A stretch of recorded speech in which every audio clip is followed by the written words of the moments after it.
Hello दोस्तों, yes पहला जनाब का स्वागत है। आप लोग कैसे हैं? आई होप आप लोग अच्छे होंगे।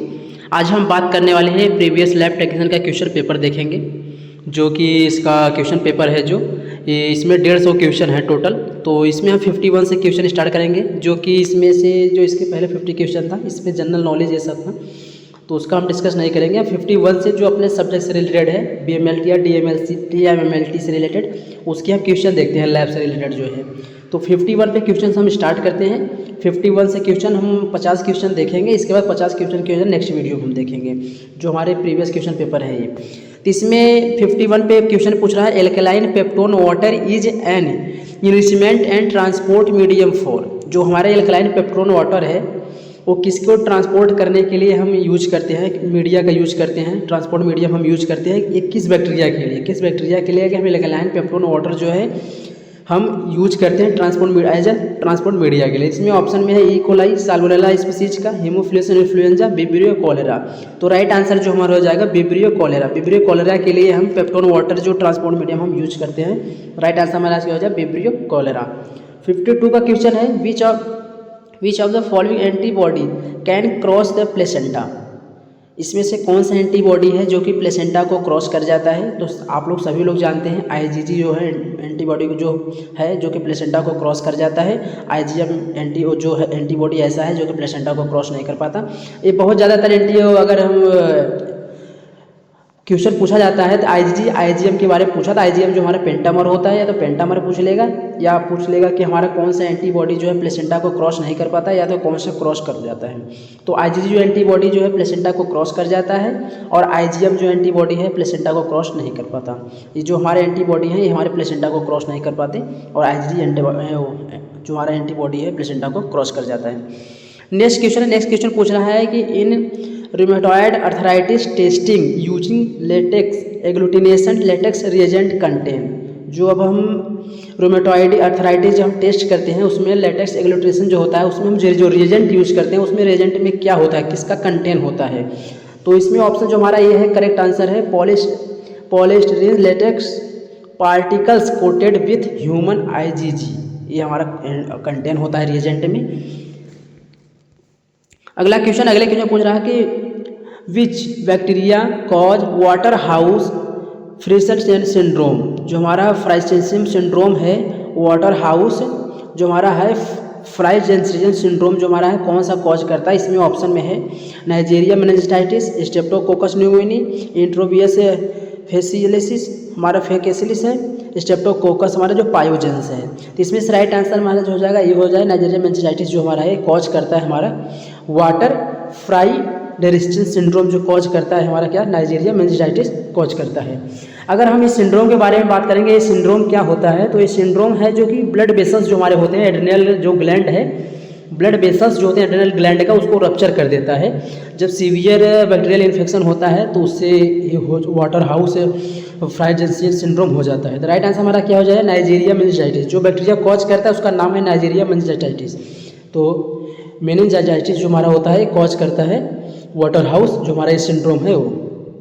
अगला क्वेश्चन है, what is the ways angle. जो हमारा होता है जो वेज कोण होता है क्या होता है? जैसे नाइफ होता है, हिस्टोपैथोलॉजी लैब में जो हम यूज करते हैं नाइफ जो यूज करते हैं, what is the ways angle जो होता है उसका एंगल कैसा होना है? चाकू मतलब किसको बोलते हैं, क्या है वो? तो angle between the side of the knife, जो angle between the sides of the knife, जो चाकू के किनारे का बीच का कोण होता है उसी को हम बोलते हैं वेज कोण। तो राइट आंसर हमारा क्या हो जाएगा? ऑप्शन हमारा एक करेक्ट हो जाएगा। What is the solvent use in Romanowsky group of stain. जो रोमेनेस्की डाई होता है, रोमेनेस्की स्टेन्स होता है, या रोमेनेस्की जो ग्रुप होता है उसके अंडर में डिफरेंट टाइप्स के स्टेन आते हैं। जैसे अगर हम बात करेंगे कौन कौन से स्टेन है, तो में ग्रुनवाल्ड स्टेन्स है, जिम्सा स्टेन है, जेनर्स स्टेन है, लिस्मान स्टेन्स है और राइट स्टेन्स है। तो ये सब हमारे रोमेनेस्की स्टेन्स के अंडर में आते हैं, ग्रुप में आते हैं। अगर हम बात करते हैं रोमेनेस्की ग्रुप में जो स्टेन्स होता है, किस सॉल्वेंट किससे सॉल्वेंट किसका होता है, सॉल्वेंट यूज होता है, तो सॉल्वेंट किसका यूज होता है? मेथाइल एल्कोहल का सॉल्वेंट होता है। तो राइट आंसर हमारा क्या हो जाएगा? डी हमारा करेक्ट आंसर हो जाएगा, मेथाइल एल्कोहल। अगला क्वेश्चन है, अगले क्वेश्चन पूछ रहा है which of the following is not a stage of myelopoiesis. Myelopoiesis का स्टेज कौन सा नहीं है इसमें से। जो स्टेप होते हैं, जैसे हम एथोपोइसिस का स्टेप पढ़ेंगे, ल्यूकोपोइसिस का स्टेप पढ़ेंगे, जो साइकिल पढ़ते हैं उसमें क्या है कि माइलोपोइसिस जो हमारा होता है इसका स्टेज क्या है। हिमेटोपोइसिस जब पढ़ते हैं उसमें हमारा आता है इथोपोइसिस, ल्यूकोपोइसिस, मेगाकैरियोपोइसिस, माइलोपोइसिस, इस हमारे जो स्टेप आते हैं इसमें से पूछा है कि माइलोपोइसिस जो है इसमें से कौन सा स्टेज नहीं आता। तो माइलोब्लास्ट जो है ये भी हमारा होता है माइलोपोइसिस में स्टेज आता है। प्रोमाइलोसाइट जो है ये भी हमारा माइलोपोइसिस स्टेज में आता है। और माइलोसाइट भी हमारा क्या होता है माइलोपोइसिस स्टेज में आता है। मेगाकैरियोसाइट जो हमारा है ये हमारा स्टेज में नहीं आता माइलोपोइसिस में, क्योंकि ये फॉर्मेशन मेगाकैरियो जो साइट्स है ये फॉर्मेशन का ये किसको बोलते हैं, प्लेटलेट्स को।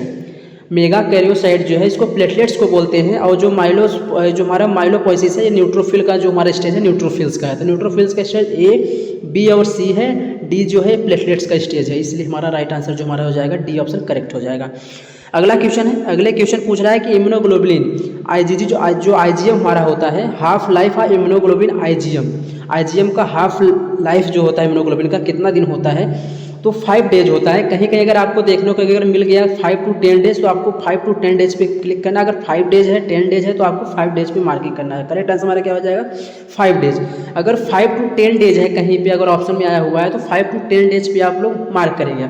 अगर 5 डेज है तो आप 5 डेज पे करना है, 10 डेज है 10 डेज और 5 डेज दोनों है तो आपको 5 डेज पे ही करना है। अगर 5 डेज नहीं होकर 10 डेज है तो 10 डेज पे करना है आपको।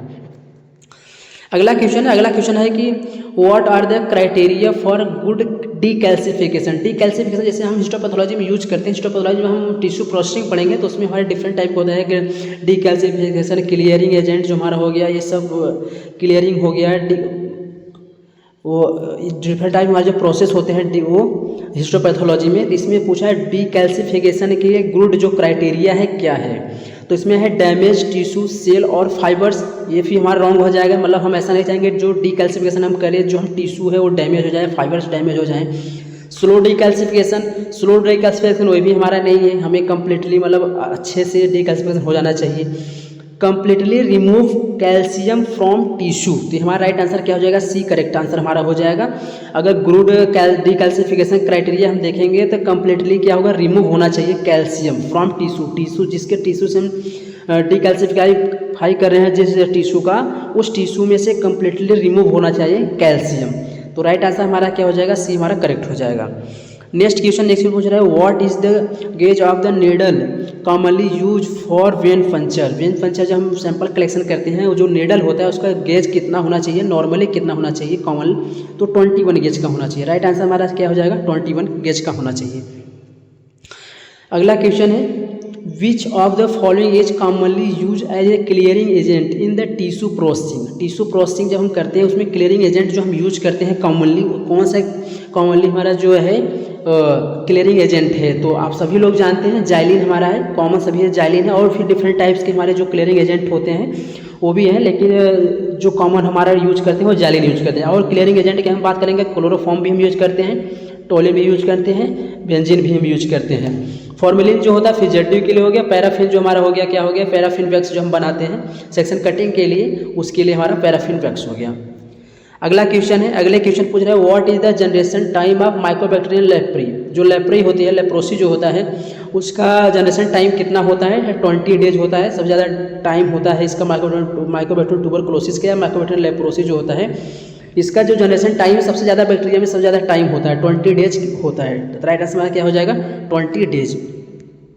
अगला क्वेश्चन है which of the following is a type of auto immune disease. इसमें से ऑटो इम्यून डिजीज कौन सा है, हाइपरटेंशन, ब्रुसेलोसिस, कंटेक्ट डर्मेटाइटिस और सिस्टमेटिक ल्यूपस इरिथेमेटोसस। तो राइट आंसर हमारा क्या हो जाएगा डी ऑप्शन हमारा करेक्ट हो जाएगा, सिस्टमिक ल्यूपस इरिथेमेटोसस।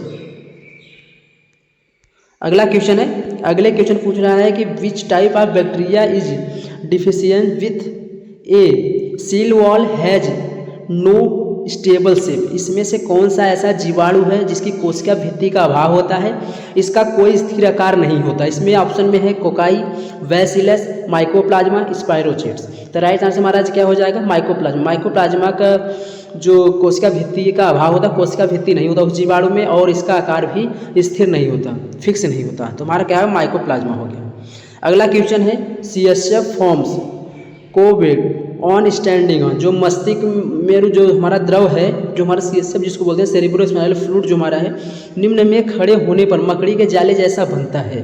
तो इसमें से किसके कारण होता है, या कौन सा बैक्टीरिया जो हमारा होता है जिसके कारण ये ऐसा कोवेव की तरह या क्लॉट की तरह दिखता है CSF जो हमारा है कट की तरह।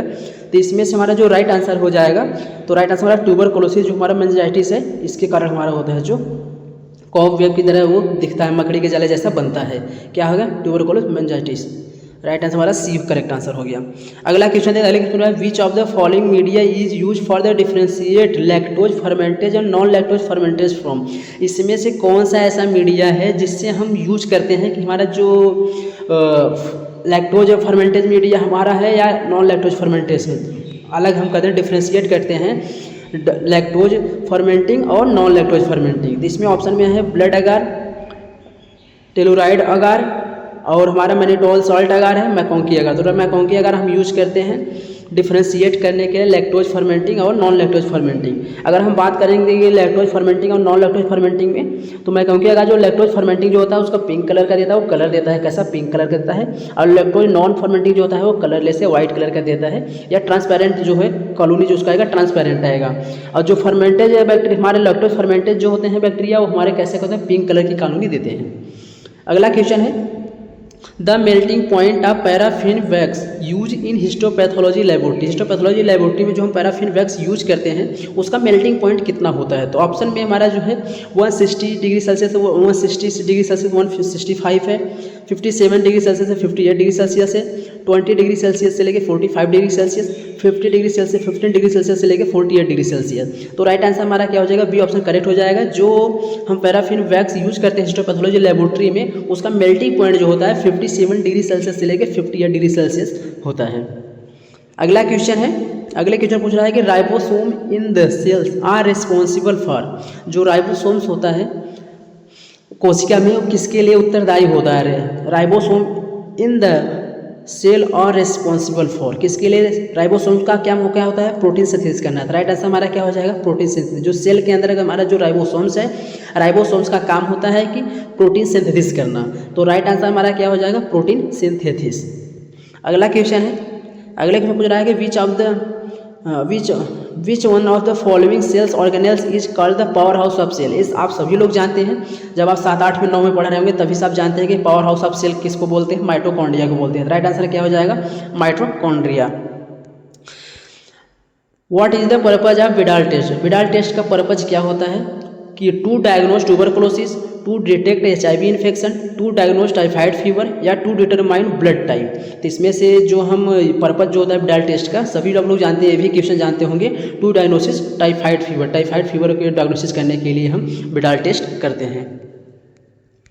अगले क्वेश्चन पूछ रहा है कि what is the eosinophil count present in a normal DLC smear. DLC अगर इस्नोफिल काउंट हम present in the normal DLC, अगर नॉर्मल DLC है उसमें स्नोफिल काउंट कितने % में प्रेजेंट होते हैं, तो 1 to 6% में प्रेजेंट होते हैं। राइट आंसर हमारा क्या हो जाएगा, बी ऑप्शन करेक्ट हो जाएगा। अगला क्वेश्चन है what are the common physiology use in Pap staining. जो हम पैप स्टेनिंग हम करते हैं उसमें कॉमन जो फिजियोलॉजी यूज हम करते हैं कितना % हम यूज करते हैं और कौन सा करते हैं। इसमें ऑप्शन में है 95 इथाइल अल्कोहल, 70% इथेनॉल, 90% मेथेनॉल और 85% मेथेनॉल। तो राइट आंसर हमारा क्या हो जाएगा, ये हमारा करेक्ट आंसर हो जाएगा। जो हम फिजियोलॉजी हम यूज कर मतलब कॉमनली फिजियोलॉजी जो हम यूज करते हैं पैप स्टेनिंग के लिए 95% इथाइल अल्कोहल यूज करते हैं। राइट आंसर हमारा क्या हो जाएगा, ये करेक्ट हो जाएगा। अगले क्वेश्चन पूछ रहा है कि which Enterobacteriaceae in identify by using the Sereny test. जो सेरेनी टेस्ट हम करते हैं किस एंट्रोबैक्टीरियेसिस की आइडेंटिफाई करने के लिए, तो हम किसके लिए करते हैं। इसमें ऑप्शन हमारा क्या हो जाएगा, ऑप्शन करेक्ट हमारा आंसर हो जाएगा D option, intro invasive E coli. इसके लिए हम करते हैं क्या, सेरेनी टेस्ट करते हैं एंट्रोबैक्टीरियेसी आइडेंटिफिकेशन के लिए हम यूजिंग करने के आइडेंटिफिकेशन करने के लिए। अगला क्वेश्चन है which anticoagulant is preferably use for a coagulation profile study. जो हम प्रेफर करते हैं, जो एंटीकाउलेंट हम अगर हम काउलेशन स्टडी करना है, काउलेशन प्रोफाइल स्टडी करना है, तो हम एंटीकाउलेंट जो हम प्रेफर करते हैं कौन सा एंटीकाउलेंट यूज करते हैं, कौन सा प्रेफर करते हैं। तो इसमें ऑप्शन में है EDTA, sodium fluoride, trisodium citrate ammonium oxalate. तो EDTA हम CBC के लिए करते हैं, ब्लड ग्रुप के लिए करते हैं। सोडियम फ्लोराइड जो हमारा है सभी लोग शुगर के लिए करते हैं। ट्राई सोडियम सिट्रेट जो हमारा किसके लिए करते हैं, कोगुलेशन प्रोफाइल स्टडी के लिए करते हैं, PTA PTT इसके लिए हम करते हैं क्या, try sodium citrate. Right answer हमारा क्या हो जाएगा, ट्राई सोडियम सिट्रेट हो जाएगा। अगला क्वेश्चन है ELISA is a technique which is use to assess the presence of. जो ELISA है एक तकनीक है जिसका उपयोग उपस्थिति का मतलब उपस्थिति का पता लगाने के लिए किया जाता है। निम्न में से किसकी उपस्थिति के लिए पता लगाने के लिए मतलब करते हैं हम। ELISA is a technique which the use to assess the presence of. ELISA जो हम यूज करते हैं, ELISA जो हम टेक्निक यूज करते हैं किसको पता लगाने के लिए, हम निम्न में जो यहाँ पे ऑप्शन दिया गया इसमें से हम किसको पता लगाने के लिए हम ELISA का टेक्निक का यूज करते हैं। ऑप्शन में है specific enzyme in the given sample, specific antigen और antibody in the given sample, specific antigen in the given sample, specific antibody the given system. हम देखो इसमें करते हैं क्या, स्पेसिफिक एंटीजन का भी हम करते हैं, स्पेसिफिक एंटीबॉडी का भी करते हैं। तो इसलिए हमारा राइट आंसर जो हमारा हो जाएगा बी ऑप्शन करेक्ट हो जाएगा, specific antigen antibody in the given sample. तो राइट आंसर हमारा क्या हो जाएगा, बी ऑप्शन करेक्ट हो जाएगा। दिए गए जो हमारे एंटीजन और एंटीबॉडी का पता लगाने के लिए हम करते हैं, जो भी टेक्निक यूज हम करते हैं, स्पेसिफिक एंटीजन कौन सा है और उसकी एंटीबॉडी कौन सा है इन द गिवन सैंपल। तो राइट आंसर हमारा क्या हो जाएगा, बी ऑप्शन करेक्ट हो जाएगा। अगला क्वेश्चन है which one of the following organ secrete insulin. इसमें से कौन सा ऑर्गन है जो कि इंसुलिन सिक्रेट करता है, पैनक्रियाज करता है। पैनक्रियाज में हमारा जो होता है ग्लूकागॉन भी सिक्रेट होता है, इंसुलिन भी सिक्रेट होता है। इसमें दो हमारे सेल्स होते हैं, अल्फा सेल्स और बीटा सेल्स। जो बीटा सेल्स होते हैं उससे हमारा सिक्रेट होता है इंसुलिन, और जो हमारे गामा सेल्स होते हैं उससे हमारा ग्लाइकोगॉन हमारा ग्लूकागॉन जो हमारा होता है सिक्रेट करता है पैनक्रियाज ही, अल्फा सेल से, और बीटा सेल से पैनक्रियाज जो है पैनक्रियाज से बीटा सेल जो हमारा इंसुलिन सिक्रेट होता है। The normal life span of the platelets in between. जो प्लेटलेट्स का नॉर्मल लाइफ स्पेन है, आप सभी लोग जानते हैं कि जो प्लेटलेट्स का लाइफ स्पेन होता है 5 to 6 डेज होता है, 5 to 6 डेज। लेकिन इसमें हम देखेंगे 5 to 6 डेज है कहाँ। तो यहाँ पे ऑप्शन है ए में है 17 से ले 21 डेज तक, 7 से लेकर 26 तक, सॉरी दोस्तों 7 से लेकर 21 दिन तक, 7 से लेकर 26 दिन तक, 7 से लेकर 31 दिन तक, 7 से लेकर 14 दिन तक। इसलिए हमें करेक्ट आंसर इसमें करना है। तो हमारा ऑप्शन क्या हो जाएगा, करेक्ट आंसर हो जाएगा डी ऑप्शन हो जाएगा करेक्ट। अगर 5 to 6 कहीं दिया रहता तो 5 to 6 पे हम सही करते हैं, उसे टिक हम लगते हैं 5 to 6 पे। तो यहाँ पर राइट आंसर हमारा क्या हो जाएगा, डी हो जाएगा, करेक्ट आंसर हो जाएगा। अगले क्वेश्चन पूछ रहा है कि which Clostridium species slow stormy fermentation. जो हमारा तूफानी किण्वन दर्शाता है, जो थोड़ा सा ऐसा तूफान की तरह जैसा फर्मेंटेशन अगर दर्शाता है, तो इसमें से कौन सा क्लॉस्ट्रीडियम का स्पीसीज है जो कि वैसा वो दर्शाता है। तो इसमें से ऑप्शन में है क्लॉस्ट्रीडियम टिटैनी, क्लॉस्ट्रीडियम परफ्रिंजेज हमारा जो है, क्लॉस्ट्रीडियम बोलुटुलिनम हो गया, क्लॉस्ट्रीडियम लिबियो। तो हमारा राइट आंसर हमारा क्या हो जाएगा, बी हमारा ऑप्शन करेक्ट हो जाएगा। क्लॉस्ट्रीडियम परफ्रिंजेज जो हमारा है, परफ्रिंजेज जो है ये हमारा शो करता है स्टॉर्मी फर्मेंटेशन। तो हमारा राइट आंसर क्या हो जाएगा, बी ऑप्शन हमारा करेक्ट हो जाएगा, क्लॉस्ट्रीडियम परफ्रिंजेज। तो राइट आंसर हमारा क्या हो जाएगा, बी करेक्ट हो गया। अगले क्वेश्चन पूछ रहे हैं how is the sputum sample proceed in the cytology. Cytology में अगर स्पूटम सैंपल को प्रोसीड करते हैं तो हम क्या करेंगे, सेंट्रीफ्यूज करेंगे या पिक एंड स्मीयर सैंपल, मतलब कि या हम सेंट्रीफ्यूज करेंगे स्पूटम को, या हम सैंपल को पिक करेंगे फिर स्मीयर बनाएंगे, सेल ब्लॉक प्रिपरेशन करेंगे, या साइटो सेंट्रीफ्यूज करेंगे। तो राइट आंसर हमारा क्या हो जाएगा, बी ऑप्शन करेक्ट हो जाएगा। अगर हम स्पूटम सैंपल को कलेक्ट करते हैं, प्रोसेस करना है उसे, तो हम क्या करेंगे, सबसे पहले जिस कंटेनर में स्पूटम है उसी स्पूटम से हम पिक करेंगे, पिक करके माइक्रोस्कोप से उसे हम क्या करेंगे, स्लाइड बनाएंगे, स्लाइड बना के स्टैंड करके माइक्रोस्कोप में देखते हैं। अब अगला क्वेश्चन पूछ रहा है कि क्रिसेंट्रिक जो हमारा सिकल शेप जो हमारा होता है, गैमेटोसाइट आर सीन। इसमें से क्रिसेंट मून जो होता है, क्रिसेंट ये हमारा होता है जो सिकल सेल की शेप में जो गैमेट दिखाई देता है, इसमें कौन से गैमेटोसाइट दिखाई देता है, इसमें किस में दिखाई देता है, प्लाज्मोडियम मलेरिया में, या प्लाज्मोडियम ओवल में, प्लाज्मोडियम ओएक्स में, प्लाज्मोडियम फैल्सीफेरम में। तो जो सिकल शेप में गैमेट साइड दिखाई देता है, प्लाज्मोडियम फैल्सीफेरम में दिखाई देता है। राइट आंसर हमारा क्या हो जाएगा, सी करेक्ट आंसर हो जाएगा। Which of the following method use to detect R A factor. R A factor जो हम करते हैं किस मेथड से हम डिटेक्ट करते हैं, तो इसमें से हमारा ऑप्शन है कम्प्लीमेंट फिजेटिव एग्लूटिनेशन, प्रेसिपिटेशन और लेटेक्स एग्लूटिनेशन। तो राइट आंसर हमारा क्या हो जाएगा, लेटेक्स हमारा जो है लेटेक्स एग्लूटिनेशन के मेथड से हम आर ए फैक्टर को डिटेक्ट करते हैं। तो राइट आंसर हमारा क्या हो जाएगा, डी हमारा करेक्ट हो जाएगा। अगला क्वेश्चन है which of the following test is use to demonstrate Treponema pallidum. दोस्तों पहले आप क्वेश्चन को समझो। इसमें पूछा है ट्रिपोनिमा पैलिडम को प्रदर्शित करने के लिए निम्न में से किस परीक्षक का उपयोग किया जाता है। इसमें ऑप्शन है BDRL, RPR-CFT dark ground microscope. इसमें से राइट आंसर हमारा जो होगा डिमोस्ट्रेट कह रहा है, तो कि हमारे डार्क ग्राउंड माइक्रोस्कोप में हम क्या करते हैं, डिमोस्ट्रेट ट्रिपोनिमा पैलिडम को हम यूज करते हैं टेस्ट के लिए। बीडियारल जो हम कार्ड लगाते हैं सिफिलिस जो हमारा वही चीज़ है, ट्रिपोनिमा पैलिडम जो हमारा बीडियारल बैक्टीरिया है, बीडियारल को ही बोलते हैं हमारा ट्रिपोनिमा पैलिडम।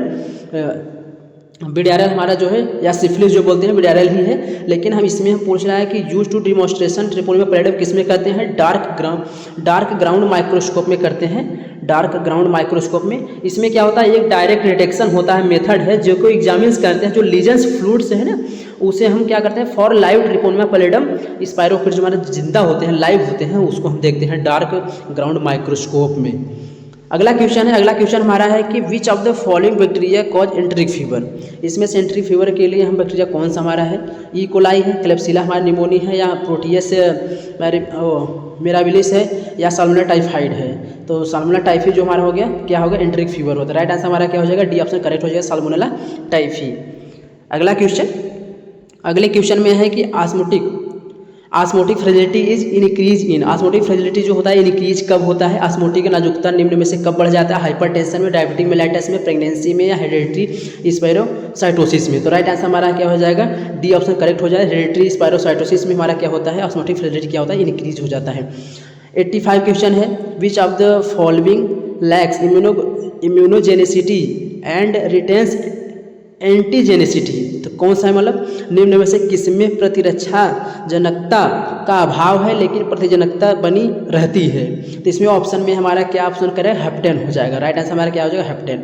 हेप्टेन क्या है, लैक इम्यूनोजेनिसिटी की लैक है लेकिन रिटेन एंटीजेनिसिटी मतलब कि उसकी इम्यूनोजेनिसिटी जो है वो कमी है उसमें, लेकिन जो एंटीजेनिसिटी है वो रिटेन बना हुआ रहता है। किसमें बना हुआ रहता है, हेप्टेन में। तो राइट आंसर हमारा क्या हो जाएगा, ऑप्शन ए करेक्ट हमारा हो गया। अगले क्वेश्चन है what is the produce in the rough endoplasmic reticulum. Rough endoplasmic reticulum जो होता है उत्पादित कहाँ से उत्पादित होता है, क्या उत्पादित करता है, तो प्रोटीन से उत्पादित करता है। अभी आप लोग वहाँ पढ़े थे राइबोसोम जो हमारा होता है, राइबोसोम्स का काम जो होता है प्रोटीन सिंथेसिस करना। जो राइबोसोम होता है, राइबोसोम पे ही हमारे होते हैं endoplasmic reticulum. Rough endoplasmic reticulum, smooth endoplasmic reticulum. जो रफ एंडोप्लाज्मिक रेटिकुलम है उसका काम होता है प्रोटीन सिंथेसिस करना, तो प्रोटीन ऑप्शन करेक्ट हो जाएगा। अगले क्वेश्चन पूछ रहा है अंडर व्हाट सर्कमटेंस इज द जो हमारा क्रेटाइन काइनेज है लेवल एलिवेट। अगर हमारा सीके है एंजाइम अगर लेवल अगर बढ़ रहा है तो किस कंडीशन में बढ़ता है, क्रेटाइन जो हमारा क्रेटाइन काइनेज है वो कब बढ़ता है। इसमें ऑप्शन है प्रोस्टेट कैंसर, रिस्पायरेटरी डिजीज में, मायोकार्डियल इन्फार्क्शन में, एनीमिया में। तो राइट आंसर हमारा सी हो जाएगा। मायोकार्डियल इन्फार्क्शंस में जो हमारा होता है सीके का लेवल जो होता है, सीके एंजाइम्स हमारे होते हैं इसके लेवल क्या होता है, इंक्रीज हो जाते हैं। अगले क्वेश्चन है which of the following reagent is use in osmotic fragility testing. निम्न में से कौन सा भी कर्मक ऑस्मोटिक नाजुकता परीक्षण में उपयोग किया जाता है। इसमें ऑप्शन में है which of the following reagent use for the osmotic fragility testing. तो इसमें हम NaCl का यूज करते हैं, सैलाइन NaCl सॉल्यूशन जो हमारा उसका हम यूज करते हैं। अगला क्वेश्चन देखते हैं। अगले क्वेश्चन which one of the following enzyme is not elevated in the liver disease. इसमें से कौन सा ऐसा एंजाइम है जो कि लीवर डिजीज में एलिवेट नहीं होता, बढ़ता नहीं है, बढ़ा हुआ नहीं रहता या बढ़ा हुआ दिखाई नहीं देता। निम्न में से कौन सा एंजाइम है जो कि यकृत रोगों में लीवर में बढ़ा हुआ नहीं होता है। इसमें है alanine transaminase, aspartate transaminase, lactate dehydrogenase और ऑक्सीडेज। तो इसमें राइट आंसर हमारा ऑक्सीडेज जो हमारा है ये इंक्रीज नहीं होता है, बढ़ा हुआ नहीं रहता। राइट आंसर हमारा डी हमारा ऑप्शन करेक्ट हो जाएगा। बाकी जो हमारा एलानिन ट्रांसएमिनेज है, एस्पार्टेज ट्रांसएमिनेज है, लैक्टेज डिहाइड्रोजिनेज है, ये हमारा क्या होता है, लेवल इंक्रीज होता है। अगला क्वेश्चन है कि how is the nucleus seen after being stain with HND। अगर हिमोटॉक्सिन और ईओसिन स्टेनिंग जब हम करते हैं उसके बाद जो न्यूक्लियस है, न्यूक्लियस कैसा दिखता है। इसमें है डीप पिंक या रेड कलर, या ऑरेंज या रेड कलर, या ब्लू और ब्लैक कलर, या डीप पिंक कलर। तो राइट आंसर हमारा क्या हो जाएगा, सी ऑप्शन करेक्ट हो जाएगा। HND से जब हम स्टेनिंग करते हैं जो उसका न्यूक्लियस होता है ब्लू और ब्लैक कलर का दिखता है। तो राइट आंसर हमारा क्या हो जाएगा, सी ऑप्शन करेक्ट हो जाएगा। अगला क्वेश्चन है identify the bacteria that show cuneiform pattern arrange, जो हमारा क्यूनिफॉर्म जो पैटर्न जो होता है कौन सा बैक्टीरिया जो कि दर्शाता है, तो राइट आंसर हमारा कॉनिबैक्टीरियम डिप्थीरिया जो हमारा होता है कॉनिबैक्टीरियम, ये हमारा क्यूनिफॉर्म पैटर्न में दर्शाता है अपना पहचान, तो कॉनिबैक्टीरियम डिप्थीरिया हमारा राइट आंसर सही हो जाएगा। अगला क्वेश्चन है what is the process of decalcification. Decalcification क्या है, टिश्यू में से कैल्शियम को रिमूव करना, कंप्लीटली रिमूव करना। तो इसमें से हमारा राइट आंसर जो हो जाएगा क्या, रिमूवल ऑफ कैल्शियम, कैल्शियम को रिमूव करना ही डीकैल्सिफिकेशन बोलते हैं। तो इसमें ऑप्शन में हमारा राइट आंसर क्या हो जाएगा, रिमूवल ऑफ कैल्शियम, मतलब कैल्शियम का रिमूव करना, डीकैल्सिफिकेशन। अगर डीकैल्सिफिकेशन की हम बात करेंगे कौन कौन से मेथड होते हैं, तो इसमें डिफरेंट टाइप्स के डीकैल्सिफिकेशन के मेथड होते हैं। कौन सा क्वेश्चन है डीकैल्सिफिकेशन का, इसमें डीकैल्सिफिकेशन जो मेथड होते हैं डिफरेंट टाइप्स के हमारे होते हैं। आयन्स हमारे होते हैं, जैसे आयन्स हो गया, एसिड हमारा एसिड्स मेथड हो गया, चिलेटिंग एजेंट हो गया, या सरफेस डीकैल्सिफिकेशन हो गया। डिफरेंट टाइप्स के मेथड से हमारा डीकैल्सिफिकेशन होता है। यहाँ आप 93 नंबर क्वेश्चन हम देखेंगे, तो what is the site of bone marrow aspiration infant. अगर बोन मैरो कोई बोन मैरो एस्पिरेंट करना है, कौन सा साइट से हम लेंगे इन्फेंट है। अगर what is the site of bone marrow aspiration in infant, infant है उसके बोन मैरो से अगर सैंपल लेना है, बोन मैरो एस्पिरेशन करना है, तो कौन सी साइट से लेंगे। इसलिए ऑप्शन में है स्टर्नम, इलियक क्रेस्ट हो गया, या पोस्टीरियर सुपीरियर इलियक स्पाइन हो गया, अपर एंड ऑफ द टिबिया हो गया। तो राइट आंसर हमारा क्या हो जाएगा, अपर एंड ऑफ टिबिया। जो चिल्ड्रेन हमारा है रहेंगे तो सुपीरियर इलियक स्पाइन से हम लेंगे। अगर चिल्ड्रेन है तो इन्फेंट्स अगर है तो अपर एंड ऑफ द टिबिया से लेंगे, और चिल्ड्रेन है तो पोस्टीरियर सुपीरियर इलियक स्पाइन से लेते हैं। 94 नंबर क्वेश्चन है which of the following media is use for growing tubercle bacilli. जो ट्यूबरकल बैसिलाई को विकसित करने के लिए निम्न में से किस माध्यम का उपयोग किया जाता है, किस मीडिया का हम यूज करते हैं। इसमें ब्लड अगार है, वेलन स्टेन जेंसन मीडिया है, लिटमस मिल्क मीडियम है, डीऑक्सीकोलेट सिट्रेट अगार है। तो इसमें राइट आंसर हमारा जो हो गया है लोवेन स्टेन जेंसन जो हमारा है, इसका मीडिया का यूज करते हैं ट्यूबरकल बैसिलाई के ग्रोविंग के लिए। तो हमारा क्या होगा, लोवेन स्टेन जेंसन मीडिया हम यूज करते हैं। अगला क्वेश्चन है the most common use stain in histopathology, मतलब हिस्टोलॉजी में सबसे ज़्यादा हम जो कॉमनली यूज करते हैं स्टेन का नाम, वो हमारा क्या है, both haematoxylin eosin H&D staining हम यूज करते हैं। मोस्ट कॉमन हिस्टोपैथोलॉजी का कॉमन स्टेन है जो हम यूज करते हैं H&D staining, haematoxylin eosin staining. अगला क्वेश्चन है indirect ELISA detect the presence of. जो इनडायरेक्ट एलाइजा हम जो एलाइजा जो हमारा डिफरेंट टाइप का होता है, डायरेक्ट इनडायरेक्ट जो हमारा होता है, तो इसमें से हम इनडायरेक्ट जो एलाइजा यूज करते हैं डिटेक्ट द किस के प्रेजेंस को डिटेक्ट करने के लिए हम यूज करते हैं। ELISA indirect ELISA detect the presence of, मतलब किसके प्रेजेंस को हम डिटेक्ट करते हैं। तो हम इसमें जो डिटेक्ट करते हैं 96 का नंबर जो क्वेश्चन हमारा हो गया, एंटीबॉडी जो हमारा है सैंपल में उसको हम डिटेक्ट करते हैं। Antibody in a sample, antibody sample में जो एंटीबॉडी उसको डिटेक्ट करने के लिए इनडायरेक्ट एलाइजा का हम इनडायरेक्ट एलाइजा मेथड से हम करते हैं। अब अगला क्वेश्चन देखेंगे। अगले क्वेश्चन पूछ रहा है कि which of the following is use to measure the serum enzymes level that is included in LFT। इसमें से LFT में जो एंजाइम्स हमारे हैं, LFT में जो शामिल होने वाले एंजाइम्स से मापने के लिए निम्न से कौन सा उपयोग किया जाता है, तो एल्कलाइन फॉस्फेटेज। जो हमारा इसमें LFT का जो टेस्ट है दोस्तों, हमारा इसमें पहले ये वाला ही टेस्ट LFT का है, जिसमें हमारा वो LFT की टेस्ट हमारा बिलिरुबिन हो गया, GPT SGOT हो गया, एल्कलाइन फॉस्फेटेज हो गया। तो इस हमारा जो इसमें हमारा टेस्ट आएगा एल्कलाइन फॉस्फेटेज जो हमारा है, वही हमारा लीवर का LFT का में जो हमारे एंजाइम्स हैं यही मेजर करता है, हमारा सीरम में नापा जाता है, जो मापा जाता है, मेजर किया जाता है एल्कलाइन फॉस्फेटेज। तो राइट आंसर हमारा क्या हो जाए, ये ऑप्शन हमारा करेक्ट हो जाएगा। अगला क्वेश्चन है anatomical plane is. Anatomical plane, anatomical मतलब शारीरिक तल निम्न होता है, कैसा होता है, मीडियम मध्य होता है। तो हमारा राइट आंसर क्या हो जाएगा, ये ऑप्शन करेक्ट हो जाएगा। 99 क्वेश्चन है कि what is the normal haemoglobin content in the blood in male. Male में पुरुषों के में रक्त में सामान्य हीमोग्लोबिन कितना होता है, ये आप लोगों को कमेंट करके बताना है कि कितना होता है। तो ऑप्शन में है 13 से लेकर 16 तक, 11 से लेकर 15 ग्राम पर डेसीलीटर तक, या 18 से लेकर 21 तक, या 14 से लेकर 18 तक। या आप लोगों को कमेंट करके बताना है कितने ग्राम जो होते हैं एडल्ट में, वो जो मैन होते हैं उसमें नॉर्मल रेंज हीमोग्लोबिन का होता है। 100 नंबर क्वेश्चन है कि सीरम में high level of IgE in serum are seen. अगर सीरम में IgE का उच्च स्तर निम्न में से देखा जाता है तो किसके कारण देखा, हाइपरटेंशन में, डिहाइड्रेशन में, एंट्रिक फीवर में या एक्जिमा में। तो राइट आंसर हमारा क्या हो जाए, एक्जिमा में। एक्जिमा में क्या होता है, जब एक्जिमा में क्या होता है, एक्जिमा में इसको बोलते हैं डर्मेटाइटिस। जब स्किन का स्वेलिंग हो जाता है, इन्फ्लामेशन हो जाता है, उसे बोलते हैं एक्जिमा। तो इस कंडीशन में हमारा क्या होता है, जब स्किन हमारा इन्फ्लामेशन हो जाए, डर्मेटाइटिस हो जाता है, उसमें क्या होता है, IgE का लेवल क्या होता है, इंक्रीज हो जाता है। तो राइट आंसर हमारा क्या हो जाएगा, डी ऑप्शन करेक्ट हो जाएगा। अगला क्वेश्चन है, what is the advantage of formic acid. Formic acid के एडवांटेज क्या है। फॉर्मिक एसिड का एडवांटेज है कि फिजेशन एंड डीकैल्सिफिकेशन कैरिड सिमुल्टेनियसली। तो राइट आंसर हमारा क्या हो जाएगा, स्थिरीकरण और डीकैल्सिफिकेशन एक साथ किया जाता है। तो इसको बोलते हैं क्या, एडवांटेज है फॉर्मिक एसिड का। जब हम फॉर्मिक एसिड हम यूज करते हैं डीकैल्सिफिकेशन में, फॉर्मिक एसिड डीकैल्सिफिकेशन में जो एसिड हमने बताया था मेथड, डीकैल्सिफिकेशन में मेथड एक यूज होता है एसिड। एसिड में एसिड डीकैल्सिफिकेशन, उसमें फॉर्मिक एसिड और भी हमारे एसिड यूज होते हैं डीकैल्सिफिकेशन के लिए। तो इसमें फिक्सेशन एंड डीकैल्सिफिकेशन कैरिड स्टिमुलेशनली। तो हमारा राइट आंसर क्या हो जाएगा, डी ऑप्शन करेक्ट हो जाएगा, सिमुल्टेनियसली।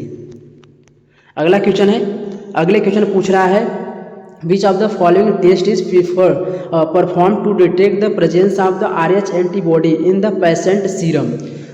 अगर रोगों में, अगर रोगी जैसे कोई है, सीरम में RH एंटीबॉडी की उपस्थिति का पता लगाने के लिए उनसे कौन सा परीक्षण किया जाता है। तो इसमें ऑप्शन में है direct Coombs test, indirect Coombs test, cross matching या पांडे टेस्ट। राइट आंसर हमारा क्या हो जाएगा, इनडायरेक्ट टेस्ट। इनडायरेक्ट से हम RH फैक्टर का, RH एंटीबॉडी का हम पता लगाते हैं पेशेंट के सीरम में। तो राइट आंसर हमारा क्या हो जाए, इनडायरेक्ट टेस्ट हो गया, ICT।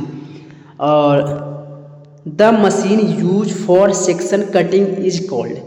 अगर सेक्शन कटिंग करते हैं, हिस्टोपैथोलॉजी हम यूज करते हैं सेक्शन कटिंग करने का, टिश्यू को सेक्शन कटिंग करने के लिए कौन सा हम मशीन यूज करते हैं, उसका नाम होता है माइक्रोटोम। तो राइट आंसर हमारा क्या हो जाएगा, माइक्रोटोम। आई होप दोस्तों आप लोग इतना समझ में आएगा, नहीं समझ आएगा कमेंट करके पूछना।